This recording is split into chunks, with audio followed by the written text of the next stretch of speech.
We had a major news coming out of the NBA. Longtime head coach Greg Popovich is calling it a career after 29 seasons in the NBA. Pop was an absolute legend in the NBA. He was always great with the interviews on and off the court. He had this funny way about him. After 29 seasons, he has 1,422 wins, 869 losses. He had a winning percentage in the playoff of, it was over 0.599% career. That's just amazing, man. He almost won almost every game that he was coaching in, over half of them. What a legend. It's going to be hard shoes to fill, but they are going to have the assistant that was been there for since Pop had some health issues. Mitch Jones, I believe his name is, or Mitch Johnson, I believe it is. He's coming in. He's been with the Spurs for about 6 years. Mike, man, I see you got it up there too. Thank you, Pop, man. What's your thoughts on Greg Popovich's career and the man, the myth, the legend? Amazing career, man. This guy ended his career with 2,291 wins and only a little more than 1,400 losses, man. So, dude, the winning percentage there just speaks for itself. I mean, he had superstars come in and out of San Antonio that he got them chips. David Robinson, Tim Duncan, Manu Ginobili, Tony Parker, Kawhi Leonard. The list goes on and on. A lot of great players that he's coached. He's obviously been a coach in Team USA when they've gone and played. Yeah, that's what I was about to say too. That can't be an unforgotten thing about Greg Popovich, as well as his affiliation with Team USA. And to be able to take all those personalities, and mold them into one goal and play hard is a hard thing to do. Yeah, no, definitely. And, just getting all, like you said, getting all those personalities into one roof and able to coach each of them when you got to adjust your coaching style to each and every one of them. And it seems to me like Greg Popovich doesn't really change his style for himself. It's either you like him or you don't. He doesn't really.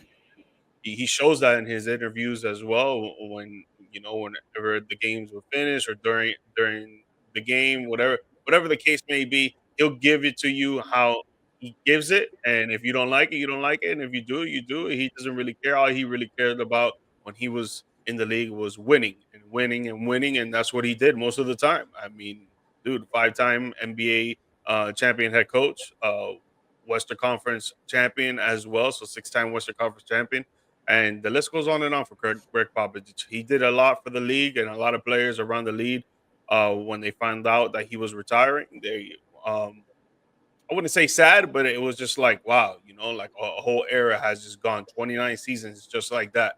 And, he has mutual respect for everybody around the league. And, first ballot Hall of Fame coach, baby. First ballot. He got in in 2023. So he's already in. He's already got that under his belt too. Man, as a Dallas Mavericks fan, man, I used to hate Popovich because he was so damn good. Back in like the, mid 2000s, early 2000s, man, the Spurs and Mavs was one of the best rivalries in the same division, best rivalries in basketball going for a long time, and Popovich had a lot to do with that, with those Manu Ginobili teams, Tony Parker, all those guys. And he was one of the guys that really started the movement for all the foreign players, and he was able to take a lot of these guys and put them into different systems that worked. And they always played so selfless, and it was always about winning. It was never about who's the guy in the room. You had Tim Duncan, who was obviously one of the best of all time, but you guys were able to they all sacrificed their numbers if they had to just get the win. And that's a hard thing to get. And it's a hard thing, especially now with the NBA the way it is now. It's hard to see that happening as much anymore. And Popovich is one of the old school guys of, coach hard. And it's a different era, and so Popovich is a fantastic coach, and it's an amazing career is what he's had. And like I was saying too, man, I just remember watching him against my Mavs, and it used to kill me all the time because they would find a way. So shout out to Popovich, man. And something else I think that's an underrated thing about Popovich as well, something that he's done, was he was one of the first head coaches to bring on a female onto his coaching staff, and then was able to also have the first female, correct me if I'm wrong, but it'd be the first female to coach in an NBA game. So that's a big move too, and bringing in, women into the men's sport as well. So I think he's just an all around great frontier and a great leader, and just he's gonna be missed. Now he is gonna be stepping into the president of the Spurs, so he's not completely done with the Spurs. But I think he had some health issues, and it just was probably better for him to just kind of step aside and call it a day as far as the head coaching grind goes. But he's still gonna be highly involved with the team as the team president. So he's not completely gone, but it still one hell of a career, man. 29 years. Yeah, no. And another thing I wanted to mention, he's a very trendy coach. He starts a lot of trends, like you mentioned. He's one of the first ones that started bringing dudes overseas to come play in professional basketball in Yeah. America. He was the first one to have a female coach on the sideline with him. You know, like, and I feel like this is gonna be, it's gonna keep going on at him as president. He's gonna start making up other stuff that he's gonna start trends for. People are gonna Hmm. stay following him because he's just a basketball genius for real. Hmm. He's a guru.